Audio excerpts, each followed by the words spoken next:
Esta es la 37ª conferencia. Llevamos 37 conferencias desde que iniciamos en el capítulo 12 del Génesis esta serie, Los Patriarcas de Israel. Y en esta noche nos toca el tema Jacob lucha con Dios. Jacob lucha con Dios. Este pasaje que vamos a leer es uno de los pasajes más profundos de toda la Biblia. Es uno de los pasajes más reveladores de toda la Biblia. Y es el pasaje donde se le da a la nación escogida por Dios su nombre.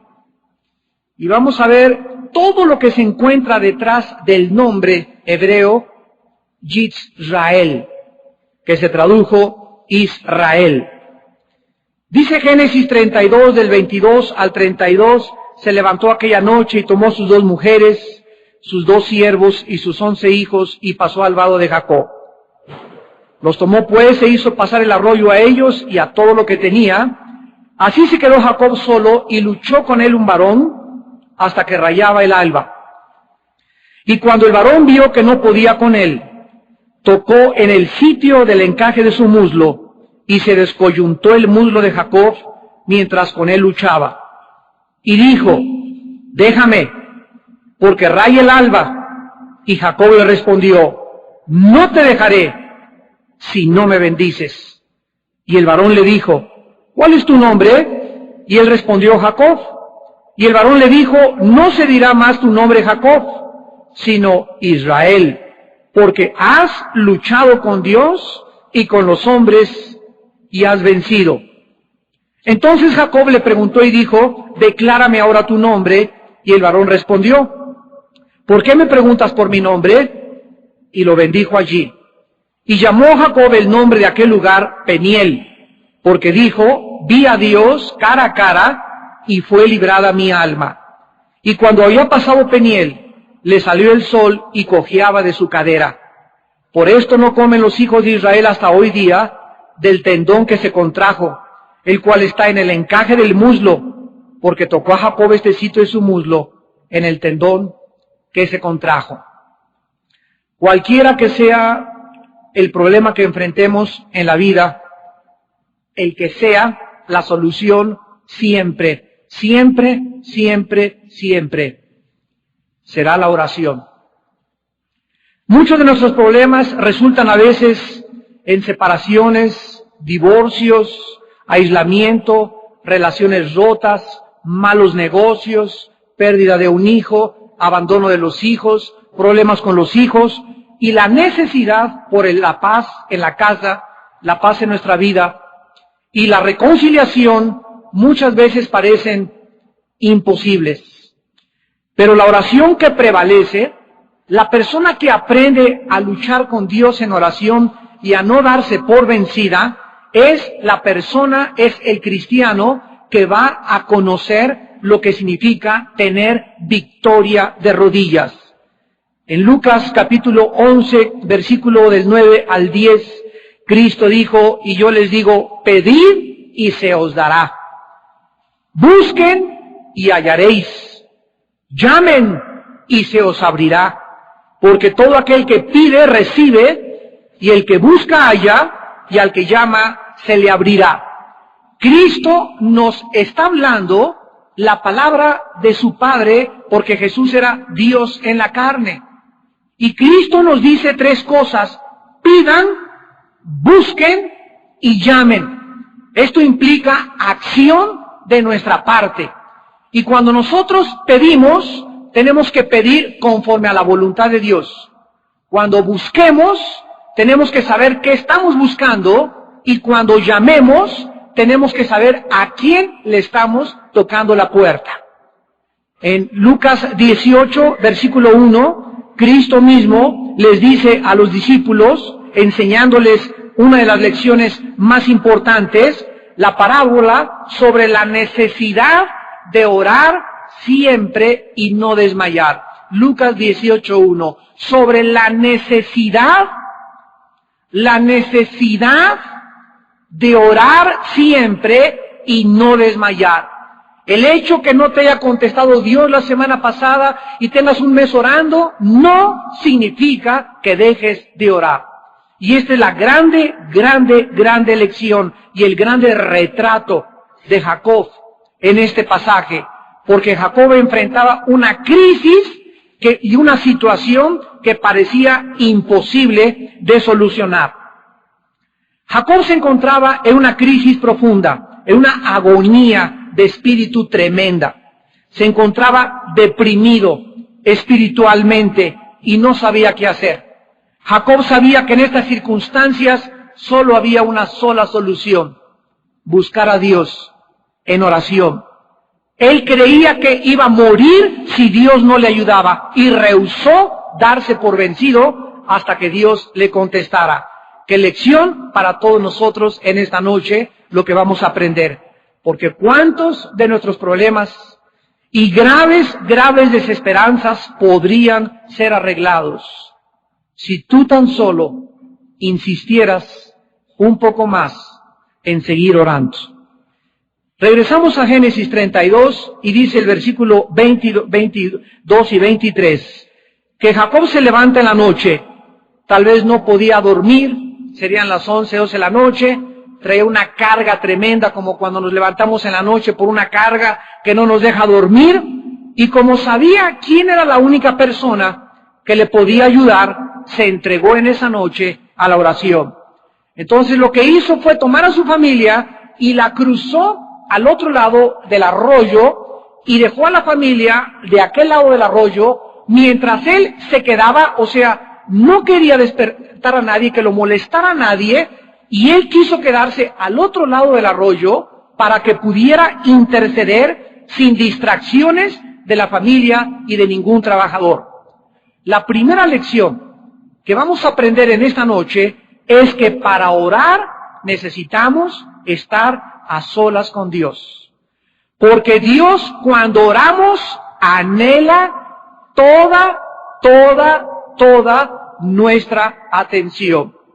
Dice en Jeremías 23:18, quien estuvo en el secreto de Jehová y vio y oyó su palabra. El secreto de Jehová es ese tiempo, no en el que tenemos aquí en la iglesia orando todos juntos, no es el tiempo que tienes con tu familia orando todo el tiempo, es el tiempo en que tú y Dios y yo, solos, de preferencia en la madrugada como lo vamos a ver, estamos a solas con Él, pidiéndole una hora, media hora en oración, o en levantarnos a la medianoche, o antes de acostarnos, el tiempo a solas con Dios.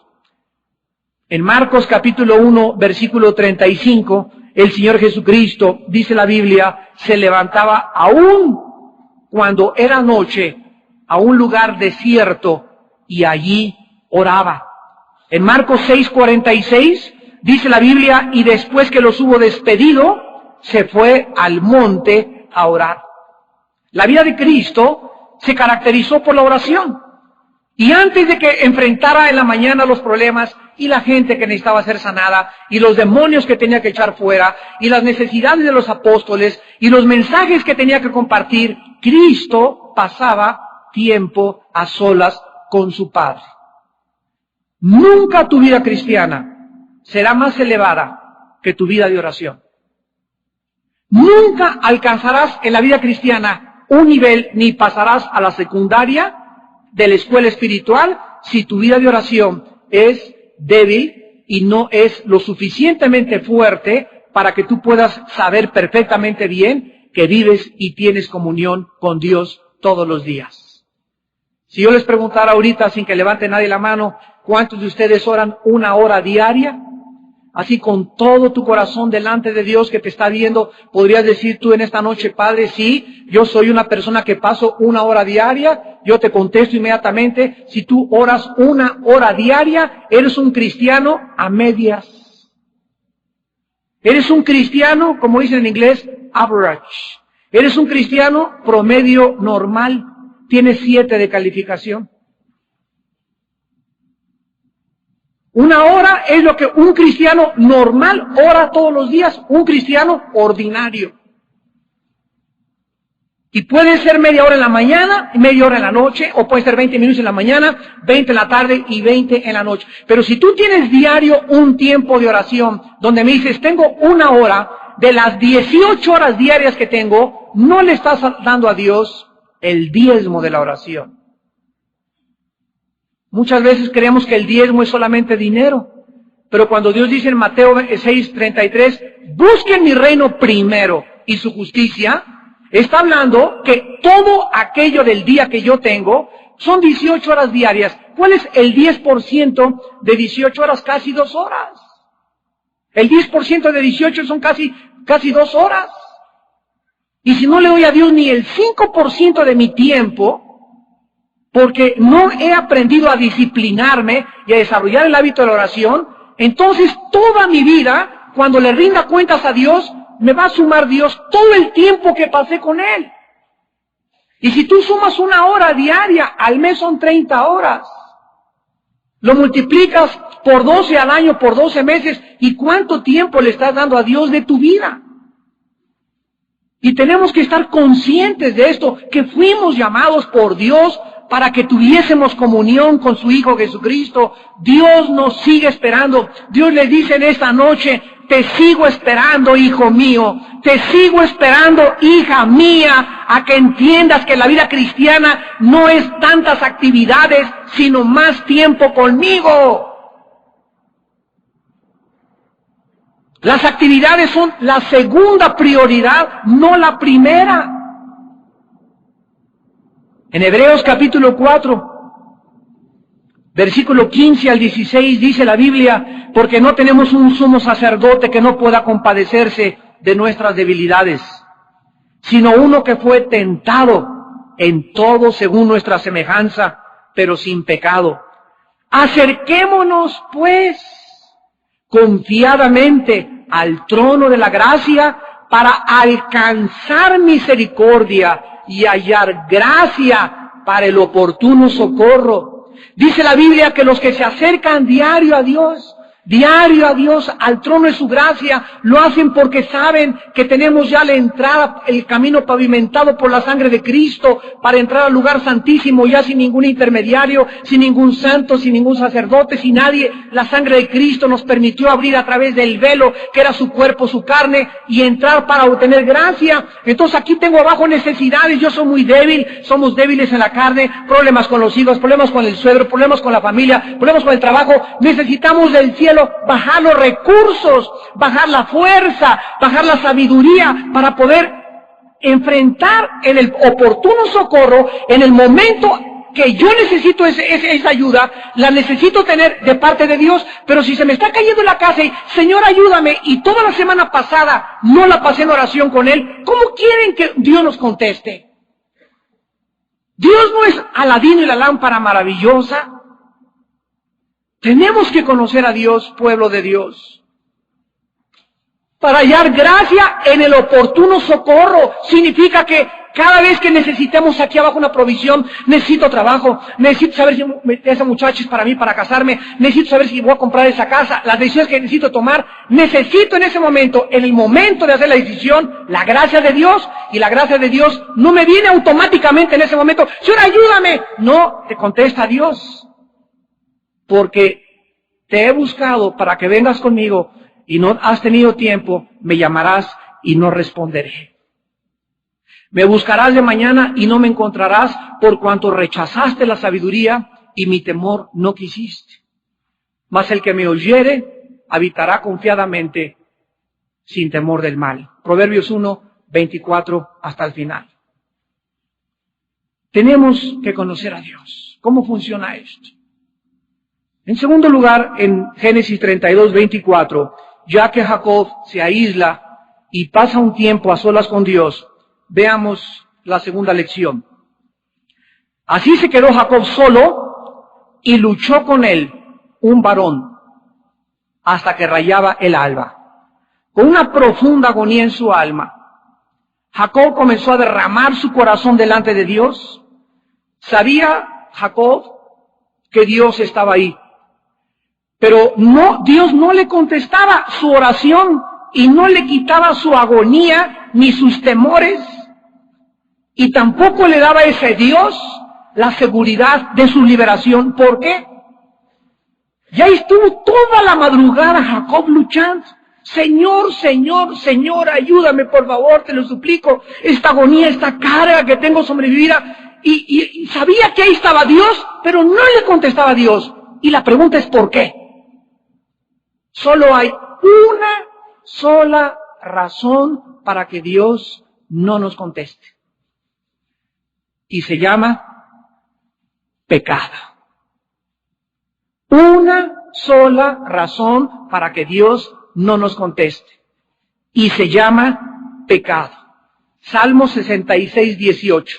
Si en mi corazón hubiese yo mirado la iniquidad, el Señor no me habría escuchado. Proverbios 23, 18. El que encubre sus pecados no prosperará, mas el que los confiesa y se aparta alcanzará misericordia. Jacob tenía algo en su vida que no le había entregado a Dios. Dios, conforme caminamos con Él, nos pide más porque cada vez nos da más. Síganme con cuidado. Mientras más bendiciones Dios nos da y paz y seguridad en mi casa, en mi persona, en mi matrimonio, Dios me va a demandar en la misma proporción más de mi parte. Mientras más revelación y conocimiento tengo de Dios, más me va a demandar Dios de mi vida. Porque esta es la forma como Dios opera. En Oseas 12:4 dice la Biblia que Jacob, hablando de Jacob, venció al ángel. Así dice Oseas 12:4. Jacob venció al ángel y prevaleció, lloró y le rogó. Por esta información en Oseas sabemos la agonía en esta noche, en esta madrugada, del alma de Jacob. Ahí estaba clamando a Dios y llorando a Dios en agonía y rogándole, y de repente se le aparece un varón. Esta palabra en el hebreo es ish, que nos habla de alguien del género masculino. Un varón del género masculino. Se le aparece y de repente este varón que se le aparece a Jacob comienza a acercarse a Jacob y comienza a luchar con él. Y ahí están los dos luchando. La pregunta es, ¿quién era este varón? Bueno, en Oseas 12:4 dice que era un ángel, y aquí se usó la palabra malak, que es la palabra para un enviado o un mensajero. A los ángeles en el hebreo se les llama malak, mensajeros, enviados, y en el Nuevo Testamento angelus también significa la palabra ángel, mensajero o enviado. Pero en Génesis 32, nuestro pasaje, en el versículo 30, dice la Biblia que el ángel era Dios. Llamó Jacob el nombre de aquel lugar Peniel porque dijo, vi a Dios cara a cara y fue librada mi alma. Esto significa que este ángel era el ángel del Señor. Cristo en el Antiguo Testamento, cada vez que la Biblia dice el ángel del Señor o el ángel de Jehová, artículo determinado, el ángel de Jehová se refiere a la segunda persona de la Trinidad en apariencia humana. Esto se llama en la teología teofanía o teofanías, apariencias corporales de la divinidad. Por ejemplo, cuando se les apareció a los papás de Sansón, vieron que también era Dios. Cuando se le apareció en Josué 5 a Josué, como con una espada en la mano, Josué cayó de rodillas y lo adoró. ¿Cómo sabemos que el ángel de Jehová era Dios o era el Hijo de Dios? Porque los ángeles comunes y corrientes no admiten adoración en la Biblia. Si tú lees Apocalipsis 22, el ángel que se le aparece a Juan, le dice, levántate y no te hinques delante de mí. Adora a Dios. Yo soy consiervo tuyo. Así que cuando Dios permite adoración es porque es el Hijo de Dios. Entonces vemos nosotros que Jacob no deja de luchar y Jesús no deja a Jacob durante toda la noche. ¿Y cuál es el resultado de este pleito? Que Jesús no nos va a dejar tampoco a nosotros hasta que nosotros abandonemos el pecado que tal vez haya escondido en nuestro corazón. Dios le estaba enseñando a Jacob que Dios mismo lucha con nosotros y Dios nos va a resistir. Le pedimos y a veces el cielo parece de bronce y no contesta. Está luchando Dios con nosotros y nosotros estamos luchando con Él. Estamos los dos en conflicto y Dios nos va a resistir hasta que comprendamos que debemos dejar ciertos pecados en nuestra vida que nos están estorbando para que Él nos pueda contestar. Veamos estas verdades en algunos pasajes.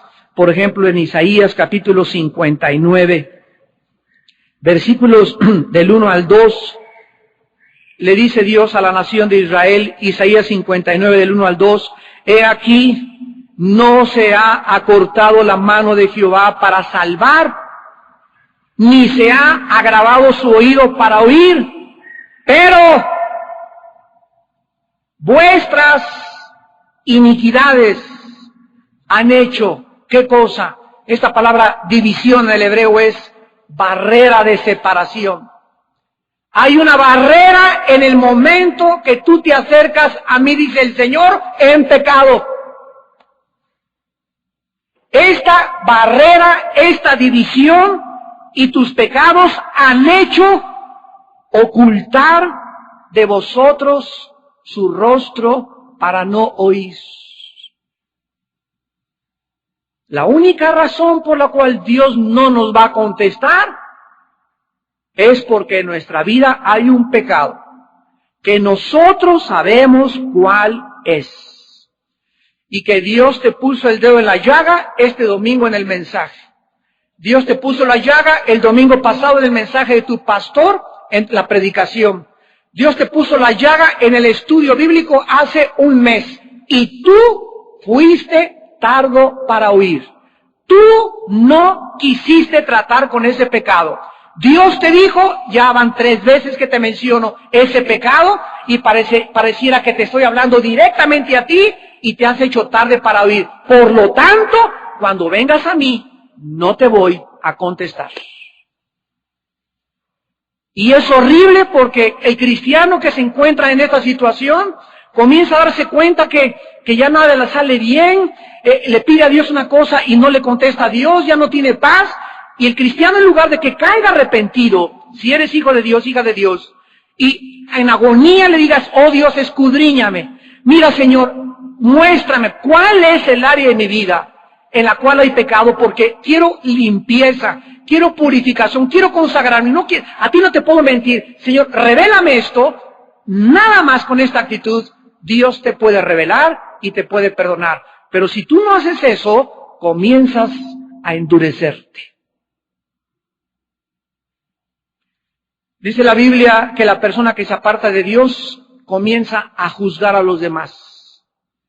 Y después estos, entre comillas, cristianos comienzan, no, pues es que todos en la iglesia son iguales y todos son hipócritas. Pues yo tengo pecados pero no tan grandes como los demás. Comienzan a endurecerse, a amargarse, a resentirse con Dios, a resentirse con su prójimo, a resentirse con su pastor, a resentirse con la familia, porque esto es el resultado de cerrar tus oídos a la voz del Espíritu Santo cuando dice, hoy, si oyes su voz, no te endurezcas.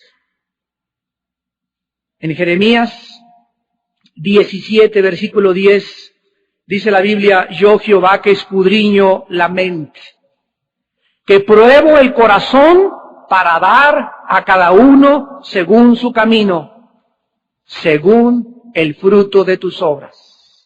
¿Sabes lo que dice en este pasaje?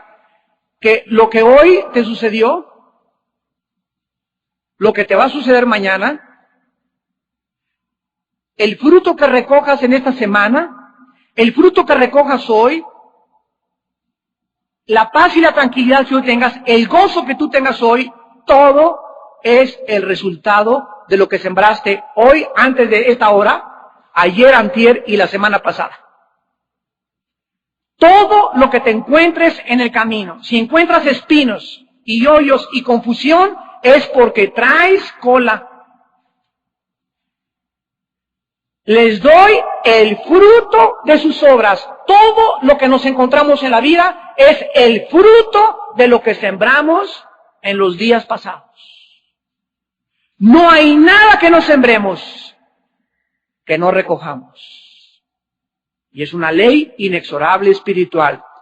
Lo que tú recoges ahora, no te enojes con la gente. Es que todo me sale mal, y nadie me quiere, y esto y el otro, y mis negocios, y no encuentro trabajo. Es el fruto de tus obras. Checa tus finanzas. ¿Cuántas veces le has robado a Dios? ¿Cuántas veces sigues en adulterio en tu corazón? Aunque no te has ido con tu secretaria o con la otra muchacha, pero si tuvieras la oportunidad lo harías, pero en tu corazón hay adulterio, en tu corazón hay depravación, hay inmoralidad, en tu corazón hay tranza, en tu corazón evades impuestos, en tu corazón hay robo. ¿Cómo quieres que Dios te conteste? Él es santo. Y quiere limpiarnos más y más y más. En el versículo 25 de Génesis 32, el ángel, dice la Biblia, Génesis 32, versículo 25, cuando el varón vio que no podía con él, ahí estaba Jacob, luche y luche. Y cuando Dios ve que no va a poder cambiarte, cuando Dios ve que no hay otra alternativa, Dios prefiere a muchos dejarlos inválidos, mandarte al hospital, o que pierdas un brazo, una pierna, o que te quedes ciego. Fíjense lo que estoy diciendo. Y parece muy cruel. Jesús lo dijo en Marcos 9, si tu ojo te es ocasión de caer. Fíjate nada más, ahorita lo vas a comprender, la gravedad del asunto. Si tu ojo te es ocasión de caer, sácalo. Si tu mano te es ocasión de caer, córtala. Si tu pierna te es ocasión de caer, como lo vamos a ver a continuación con Jacob, córtala. Mejor te es entrar al cielo cojo, inválido y tuerto, o manco, que irte al infierno enterito o enterita.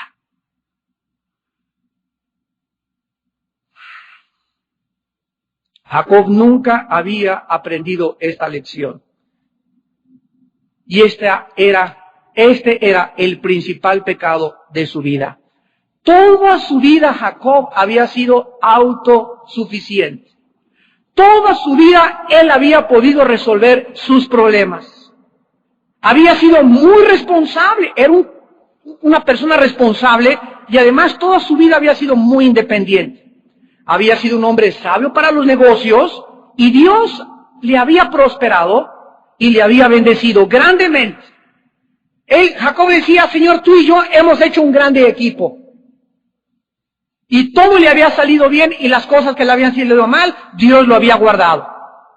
Pero la actitud pecaminosa de Jacob hablaba que en primer lugar solo buscaba a Dios cuando lo necesitaba.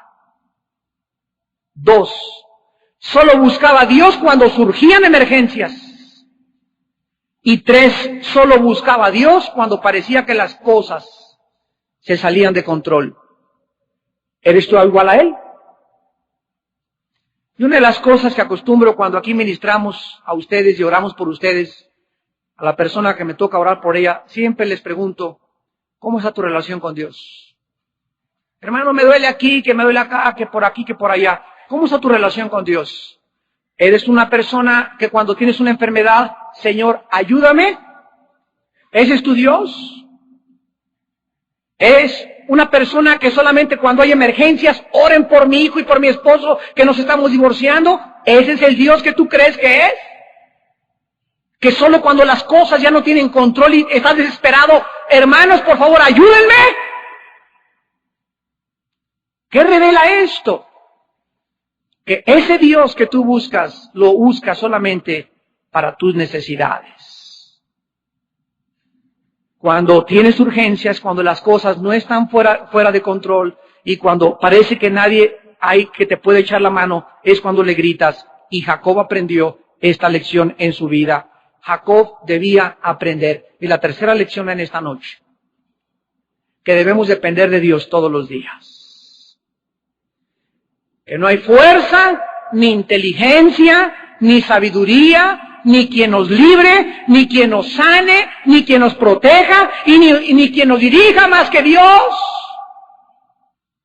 Tienes que quitar los ojos ya de tu familia, de la herencia que te van a dejar, de tu compadre que va a ser senador, de tu amigo que va a ser gobernador, de tus relaciones, de tus títulos académicos, de tu dinero que tienes en el banco. Va a llegar un momento en que tienes que comenzar a quitar los ojos de todo y ponerlos en Dios. Nada más Él es mi pronto auxilio en todas mis tribulaciones. Nada más Él es mi roca. Nada más Él me puede ayudar. Ya no veo a mi mamá, ya no veo al pastor, ya no veo a mi tío, ya no veo al obispo, ya no veo al papa, ya no veo a nadie, lo veo a Él. Y a eso nos quiere llevar Dios a todos nosotros. A que abandonemos cualquier muleta, cualquier confianza falsa que haya a nuestro alrededor y sea Él tu refugio, tu castillo, tu libertador. Él es Jehová, varón de guerra. Él es el que va a luchar por ti. Y cuando comenzamos a tener esta actitud ante Dios, ya no nos amargamos porque la gente nos falló. La gente nos va a fallar, siempre nos va a fallar la gente. Siempre nos vamos a desilusionar entre nosotros unos con otros. ¿Por qué? Porque nuestros ojos no están en Él. Y Jacob ya era hora, ya estaba grandecito para que entendiera esto. ¿De qué manera le enseñó Dios esta lección a Jacob? Dislocándole la pierna. Dejándolo inválido. ¿Por qué Dios? Un Dios de amor. Un Dios de misericordia. Un Dios de peace and love. Trató así a un hijo suyo, dejándolo inválido. La respuesta es porque Dios no pretende jugar con ninguno de nosotros. La misión de Jacob en esta tierra era tan importante que él tenía que aprender a caminar con Dios todos los días de su vida y no solo cuando hubiera crisis y emergencias. Una señora en un hospital me dijo una vez, sí, mira más, hermano pastor, cómo estoy llena de tubos y por todos lados. Yo creo que ya Dios no me quiere, mira más cómo sufro, me abandonó Dios. Y le dije a esta señora en el hospital, cuando Cristo estaba colgado, ensangrentado, hecho pedazos de la cruz, ¿lo amaba Dios? ¿Qué? Pues si usted cree que el Padre en la cruz del Calvario, por amor a nosotros, era tan seria la salvación de los seres humanos, que no perdonó a su hijo. A Jacob nomás le sacó una pierna y lo dejó cojo toda su vida. A su hijo lo hicieron pedazos. Pedazos. Los látigos romanos eran suficientes para acabar con la vida de cualquier persona, que eran como de 3-4 metros de largo, que se enrollaban a las víctimas con puntas de hueso y de plomo y jalaban el látigo y le desmembraban todo el tejido subcutáneo frontal y de la espalda. La cruz que cargó, los clavos que le atravesaron. ¿Ustedes creen que era un juego? ¿Ustedes creen que la vida es un juego, que es Reno Aventura y Las Vegas, Nevada, Miami Vice? ¿Ustedes creen que la vida es solamente nacer, comer, dormir y fornicar, divertirme, en la borrachera, a ver a quién transo, amasar en la mayor cantidad de cantidad de dinero y tener un buen título y ser famoso y se acabó? ¡Nos equivocamos! La vida es tan seria que Jesús tuvo que morir por nosotros. Dios no juega con nosotros. Ni es un juego el cristianismo. Tú tienes que tomar en serio a Dios. Porque Dios tomó en serio a su Hijo y no lo perdonó. ¿Tú crees que te va a perdonar a ti?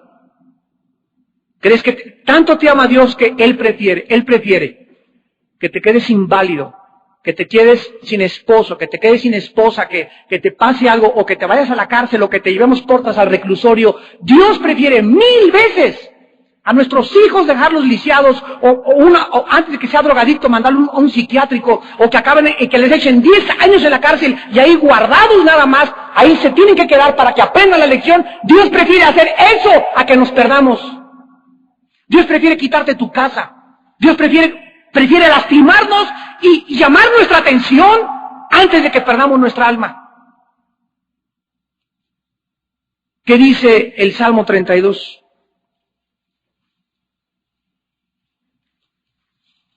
Lo explica claramente. Dice en la palabra de Dios: te haré entender y te enseñaré el camino en que debes andar. Le podemos agregar sin temor de pervertir la palabra de Dios, por las buenas o por las malas. Pero Dios ha prometido, ¿qué cosa? Hacernos entender. No seas, versículo 9, como el caballo o como el mulo sin entendimiento, que han de ser sujetados con cabestro y con freno, porque si no, no se acercan a ti. A ver, ¿qué disiernes de estos dos versículos de lo que Dios nos quiere decir? ¿Qué es lo que Dios quiere hacernos entender? Ahí lo dice en el versículo 9. ¿Qué es lo que tenemos que entender? Que nos acerquemos a Él. Todo lo que nos sucede en la vida, todos los problemas en la vida con la familia, hay veces que no hay ningún problema con la familia por 6 meses y pues nadie se ha enfermado, mi casa está bien, el negocio está bien y comenzamos a alejarnos de Dios. Todo está bien, no me ha llovido en mi milpita, todo está tranquilo. Todo lo que pasa alrededor de nuestra vida es con el propósito de que nos acerquemos a Él. Entonces, ¿qué hace Dios? Comienza a movernos el tapete. Ay, Dios mío, me hablaron que mi hijo está malo. Ay, me hablaron que este negocio. Y todas estas crisis, ¿qué efecto tienen? Hacernos caer de rodillas.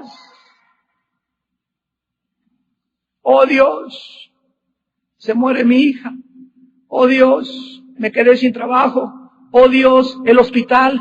Pero que no sea siempre la crisis la que te lleve a buscar a Dios, sino que, como dice Pablo en Filipenses 4, estoy en la vida acostumbrado a todo, a tener en abundancia y a vivir en escasez. Todo lo puedo cuando tengo y cuando no tengo, porque Cristo me fortalece. Dios quiere que lleguemos a depender de Él cuando tengamos o no tengamos crisis, cuando tengamos o no tengamos necesidades, cuando estamos de vacaciones en Puerto Vallarta o en Las Vegas o en Miami y cuando tenemos que dormir bajo un techo que nos está goteando y nuestra cama se moja y el colchón se empapa y no podemos dormir toda la noche. Yo he pasado estos tiempos. Yo he dormido en petates, con leprosos, en la tierra.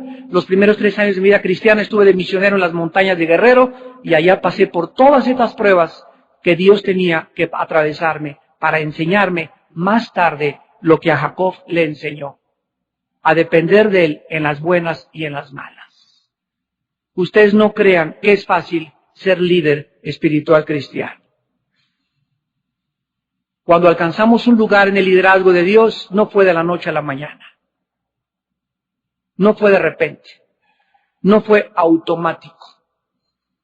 Han sido años de pruebas del corazón, de entregar áreas y de entregar áreas y de entregar áreas. Y cada vez Dios a nosotros, los líderes, nos pide más y más y más. Dios le disloca permanentemente la pierna a Jacob para que siempre recordara estas verdades. Nunca más ya Jacob trabajaría tan duro como estaba orgulloso que había trabajado. ¿Se acuerdan que había trabajado 20 años con Labán?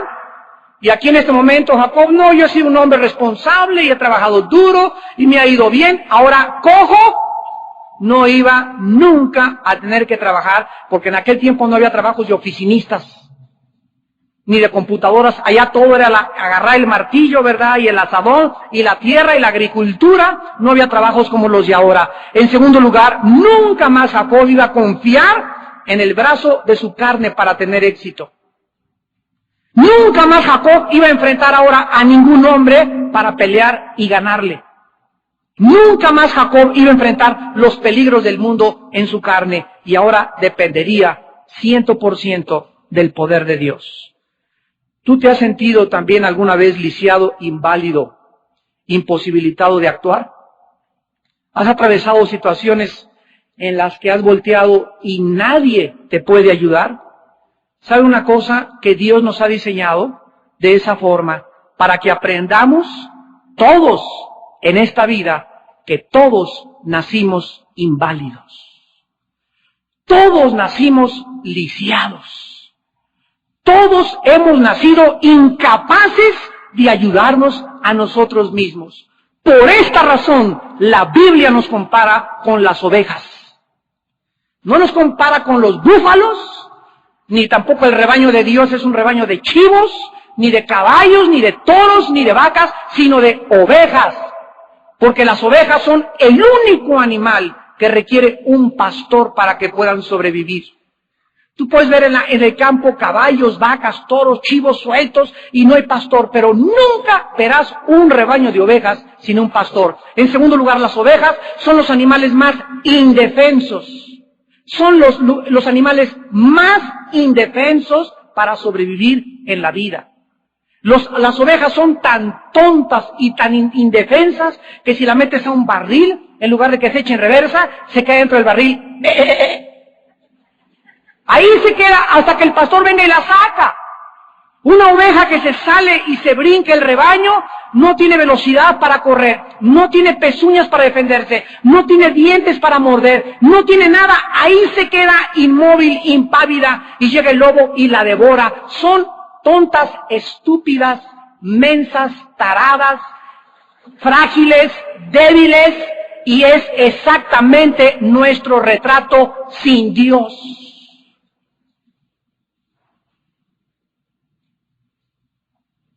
Cada quien como oveja, dice Isaías 53, todos nosotros perdidos. Hasta que tú no llegas a Cristo no te das cuenta que no es cierto que tú podías, que no es cierto que tus relaciones, que no es cierto, todo viene de Él. Todo absolutamente viene de Dios. ¿Qué dice el Salmo 121? Alzaré mis ojos a los montes, ¿de dónde vendrá mi socorro?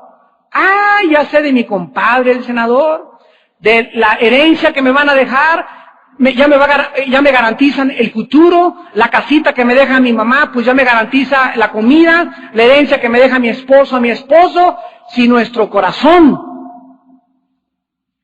está en cualquier cosa esperanzado para asegurar nuestro futuro, que no sea Dios, Dios te lo va a quitar. Porque si no te lo quita, y si no me lo quitara, sufriríamos más. ¿De dónde vendrá mi socorro? Mi socorro viene de Jehová, que hizo los cielos y la tierra. No dará tu pie al resbaladero, ni se dormirá el que te guarda. He aquí no se adormecerá, ni adormirá el que guarda a Israel. Salmo 127, allá a la vuelta. Si Jehová no edificare la casa, en vano trabajan los que la edifican. Si Jehová no guardare la ciudad, en vano vela la guardia.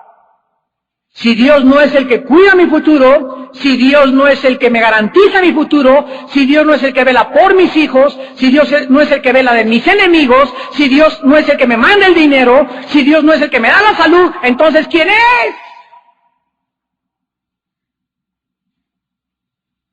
Si no es Dios el que cuida tu casa, alquílate 10 guardaespaldas, tráete una carroza blindada y haz lo que quieras. Si Dios no nos cuida, no importa lo que hagamos en la carne, no funcionará, porque la dimensión en la que la iglesia se traslada, existe y opera es en la dimensión del Espíritu, donde es el Espíritu el que hace todo. No es con espada, no es con fuerza, no es con relaciones públicas, no es con sabiduría, no hay consejo ni inteligencia contra Jehová. Es por mi Espíritu, dice el Señor.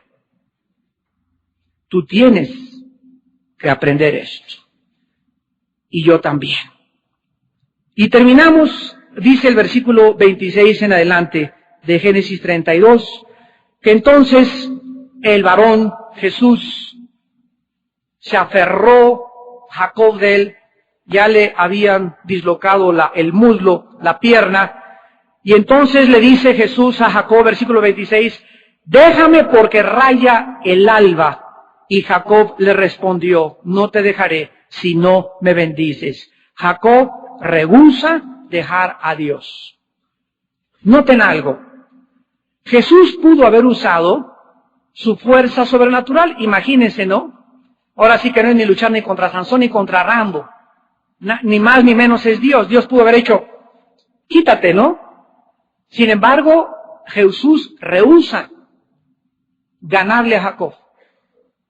Jesús rehúsa usar su fuerza sobrenatural para vencerlo. Dios lo pudo haber hecho, lo repito, pero Dios no escoge vencer a Jacob, sino al contrario, esta era la intención de Dios, que Jacob se aferrara desesperadamente hasta que le hiciera decir, no te dejo hasta que no me bendigas. ¿Cuál era esta bendición que Jacob necesitaba y anhelaba tan desesperadamente? Claro que sabemos que quería ser librado, ¿verdad? ¿Se acuerdan de su hermano Esaú? Que lo estaba esperando para matarlo. Y en el capítulo, la clase pasada vimos cómo le mandó embajadores y le mandó regalos y ya se está acercando. Pero esta no era la bendición que Jacob esperaba. ¿Saben ustedes cuál era la bendición que desesperadamente anhelaba Jacob? La promesa de que Dios le bendijera. No te dejaré hasta que no me bendigas. Escuchen esto, hermanos. En la vida podemos carecer de todo menos de la bendición de Dios. ¿Qué significa que Dios me bendice? La palabra bendición en el hebreo implica, en primer lugar, implica armonía y equilibrio emocional. Este es el primer significado de la palabra en hebreo, de bendición. O sea, cuando yo sé que estoy bendecido por Dios, mi vida está en paz. Estoy tranquilo conmigo mismo, estoy contento. A veces, no sé, es un gozo y una tranquilidad, una paz. Sé que tengo muchos problemas, pero estoy en paz. Estoy tranquilo con la gente, en mi casa, con mis vecinos, tengo seguridad, no me acuesto ansioso, no estoy así y que todo me saca de onda, sino que hay una paz que sobrepasa el entendimiento que guarda mi corazón y mis pensamientos. Cuando la bendición de Dios está sobre mi vida, hay bienestar en segundo lugar. En tercer lugar, hay seguridad del futuro. De repente, lo negro del mundo y de las noticias como si no existieran. Veo siempre, no a los gigantes, veo siempre delante de mi vida a Dios en la nube que sigue dirigiendo mis pasos hasta el día de mi muerte. La bendición de Dios implica también un sentido de esperanza. O sea, de que mi futuro está asegurado. Esperanza cristiana implica que estamos asegurados. Dios se encargó de mi pasado, se está encargando de mi presente y me tiene garantizado mi futuro, porque Él está conmigo todos los días hasta el fin de mi vida. Esta era la lección que Dios le quería enseñar a Jacob, que podemos luchar con Dios y tener victoria. Podemos demandar las bendiciones de Dios. Padre, tú dices en tu palabra, Salmo 112, la generación de los justos será bendita. Y mi hijo y mi hija que están en problemas ahorita, tu palabra dice que serán benditas. Ahora yo voy a confesar con mis labios, no que mi hija es esto, no que mi hijo es esto, voy a confesar que mi hijo va a ser profeta, que mi hija va a ser una bendición, que mi hija va a traer esto en el mundo. ¿Por qué? Porque así habló Dios en la Biblia. Cuando Dios se enfrentó a Gedeón, en el capítulo 6 de los Jueces, era un cobarde, y se le aparece Dios y le dice, varón esforzado y valiente. Dios está hablando a Gedeón, no como lo que era en ese momento, sino como lo que iba a ser. Cuando Dios le dice a Simón, a Pedro, Simón, tu nombre es Simón, pero tu nombre será Cefas. En ese momento Pedro era terco y melindroso y inestable emocionalmente, pero dice, tu nombre va a ser Cefas, significa Pedro, que significa roca. Cristo le habla a Pedro y se adelanta 3-4 años en su vida para decirle lo que iba a hacer, no lo que era en ese momento. Dios en la Biblia siempre cuando habla, no nos habla como somos, Dios nos da palabras de cómo vamos a hacer. Gloria a Dios, aleluya. Gracias a Dios que Dios no me ve ahorita como lo que soy en este momento, sino como lo que voy a hacer en 2-3 años. Tú no veas a tus hijos como están ahorita perdidos y revolcándose. Velos como lo que Dios va a hacer si tú lo confiesas con tu boca y lo crees.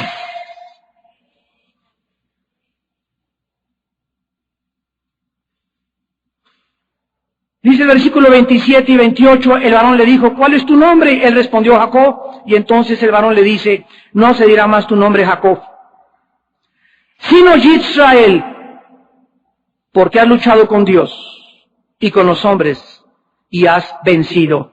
Observamos el cambio. Después de que Dios le disloca el muslo, le cambia el nombre a Jacob. En la Biblia, los nombres no son como los tenemos en nuestra cultura occidental. Que le pones a alguien Filomeno, a Estéfano, Cleotilde, Vanessa, etcétera, etcétera. No, los nombres en la Biblia están relacionados con el carácter de la persona. Cuando Dios le dijo a Pedro, tú eres Simón, pero vas a ser Pedro, le estaba diciendo que Pedro significa roca, el carácter de Pedro iba a ser un fundamento, iba a ser uno de los pilares más grandes de la iglesia primitiva. ¿Saben ustedes lo que significaba Jacob, verdad? Ya lo vimos en un estudio. La palabra Jacob significaba suplantador o engañador. Para nombrecito que le pusieron. El que suplanta o el que engaña. Y representaba lo que Jacob había sido en el pasado. Había sido una tranza, como lo hemos estudiado a este momento. Había sido un símbolo de su antigua naturaleza. Había sido su nombre un símbolo de su viejo hombre. Pero ahora, de aquí en adelante, sería transformado en una nueva persona. Ya no iba a depender del mismo, ahora sabía que estaba inválido, que estaba impotente, insuficiente, sin la ayuda de Dios. Ahora tendría que depender y confiar totalmente en Dios para que Él satisfaciera todas sus necesidades. Es interesante que el nombre Israel, ¿saben qué significa Israel? Significa el que lucha con Dios y vence. El que lucha con Dios y prevalece. Y por esta razón, muchas veces también a Israel se le conoce en la Biblia como el príncipe de Dios. La persona que prevalece y que gobierna bajo el gobierno de Dios. Ahora Jacob, de aquí en adelante, tenía que vivir una vida nueva, una vida pura, una vida santa, una vida honesta, una vida transparente delante de Dios, porque había sido cambiado en otro hombre. Cuando Cristo viene a nuestra vida por primera vez, llegamos, éramos autosuficientes y volteamos en el pasado, y a muchos pues no me fue tan mal y me vendí con los negocios y le pedí ayuda a esta virgencita y me ayudó Dios, y hasta Juan Diego le oraste y te contestó, y Dios fue misericordioso. Pero cuando recibes a Cristo, Dios te dice, de aquí en adelante, quiero que reconozcas tu invalidez. Quiero que reconozcas que eres incapaz de aquí en adelante ya de hacer nada, porque separados de mí, nada pueden hacer. Juan 15:5. De aquí en adelante quiero decirte que te he llamado para que cambies tu vida y seas puro. Quiero que seas mi especial tesoro. Quiero que seas pura en tus pensamientos hacia los hombres y hacia las mujeres. Quiero que seas transparente y limpio. Quiero que en todos tus negocios haya honestidad. Quiero que en tu vida haya integridad. Quiero que en tu vida reine mi bendición. Cuando Moisés estaba harto de la gente, los tenía hasta el gorro, hasta aquí los tenía ya Moisés. Dios se acerca y le dice a Moisés, te daré descanso para tu alma. O sea, lo único que Moisés necesitaba saber era, Señor, yo puedo seguir con estos 2 millones de tercos y de testarudos y de cabezones, pero por favor, tú no me vayas a dejar, porque tú eres el único que me puede sostener. Y mientras Dios nos bendiga y su mano esté sobre nosotros, el mundo a nuestro alrededor se puede derrumbar y caer, la gente nos puede aventar tomatazos, pueden hablar mal de ti, te pueden amenazar, nos pueden mandar embrujos, te pueden hacer vudú, te pueden hacer misas negras, el mundo puede decir misa. Pero si la mano de Dios está sobre nuestra vida, nada ni nadie nos puede hacer nada. Y eso te hace caminar en la vida seguro.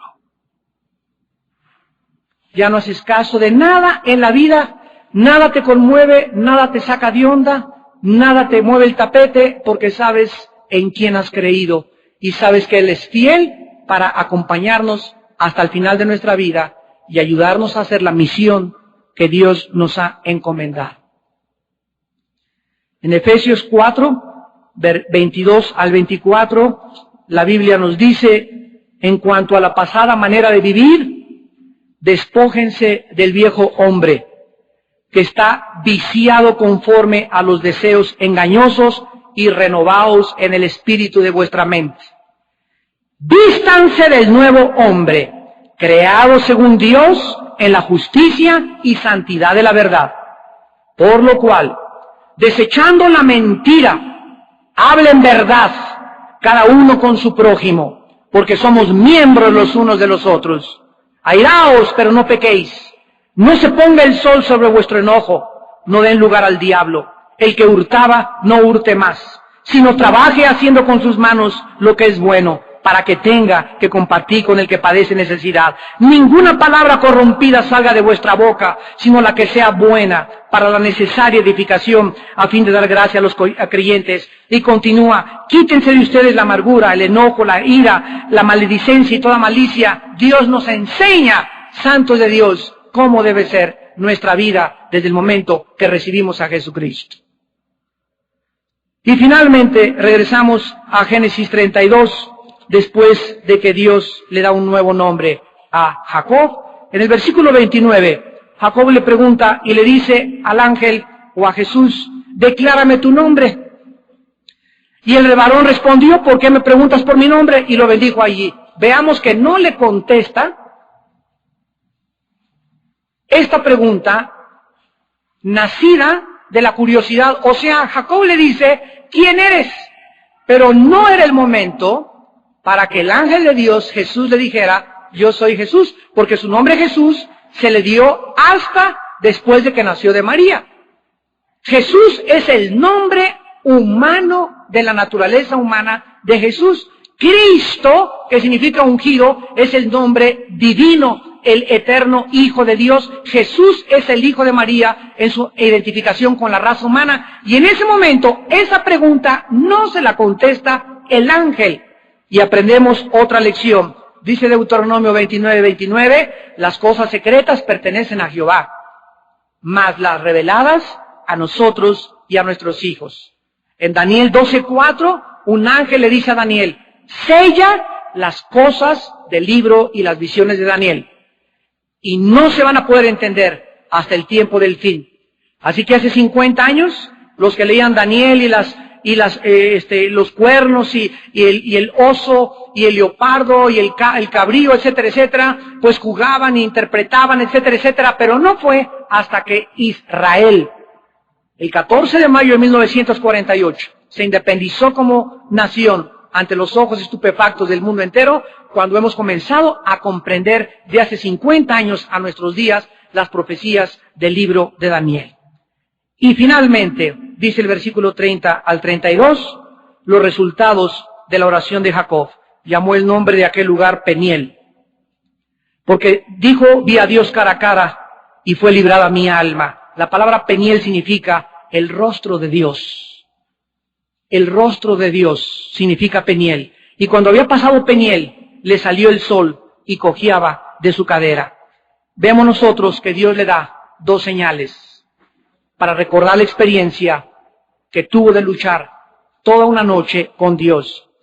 Mientras él iba caminando, el sol comienza a salir. Y a la puesta del sol, Jacob recuerda su invalidez. ¿Qué cosa le decía Dios finalmente a Jacob?